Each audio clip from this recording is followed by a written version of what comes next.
Well, now to the latest on the measles in our country. 102 people from 14 states are reportedly infected. The cases, in large part, are linked to Disneyland in California. Last week, the CDC issued a health advisory to healthcare workers to be on the lookout for cases and to encourage vaccinations. We've got our Health Beat anchor Anne-Marie Tiernan in studio today to sort out the growing conversation and the debate about the measles and the vaccine. Well, hey there, Scott. Again, to reiterate, so far no measles reported here in Indiana, but we know it takes just one case, one visitor to change that. Dr. Steve Samuels with Franciscan Health is here joining us to help us better understand this illness, which in large part has not presented in large numbers here in the U.S. for decades. And maybe that's why there might be some of this lack of awareness about what measles are. We're going to start with the primer 101, Dr. Samuels. What are the measles? How are they spread? Measles is an upper respiratory virus that is spread through air contact, so sneezing, coughing, air particles can be inhaled, and then you can be exposed to the virus. It'll take about 7 to 21 days to develop the measles.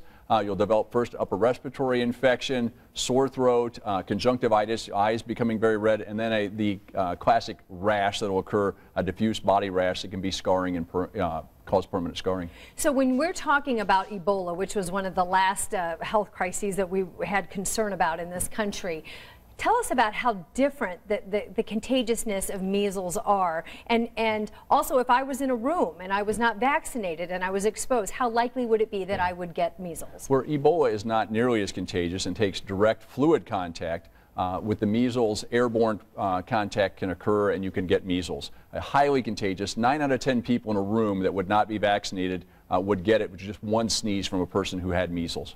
Growing controversy about vaccination. So let's talk about, number one, who should be getting vaccinated right now? Anybody who hasn't been vaccinated that was born after 1957 should be getting their vaccinations. We should be getting all our children vaccinated on the routine schedule. That begins at age 1. Between age 12 months to 15 months, you should get your first vaccination, and then a booster at age 4 to 6. If your children have not been vaccinated before, they can go get their first shot now and then 1 month later get their booster. This topic brought up a lot of conversation in our news meeting this morning. We have someone who has a child who's in between getting the initial vaccination and the booster and was concerned, should I go out and get that booster now? Talk about the difference in the protection between the first and second. The first shot is incredibly effective, at least 97% effective.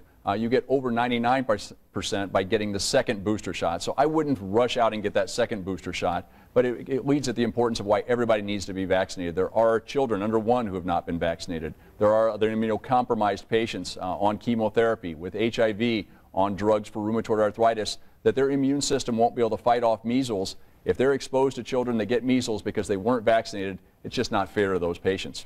Getting the vaccine, controversial for some, saying that they're concerned about whether or not they have the right to say no, and about the safety of the shots. What do you say to that? I'm a big proponent of individual rights, but I want you to be educated on this. Measles vaccine, MMR, does not cause autism, does not have serious long-term complications. It has serious long-term health benefits. Measles, we haven't seen a lot in the United States, but it carries a 1 in 1,000 chance of death and a 1 in 1,000 chance of encephalitis, a severe permanent brain injury that will cause severe developmental delay, and is a serious health complication from this. So the vaccine cannot cause autism. It can cause death and encephalitis. It's a no-brainer. Get the vaccination.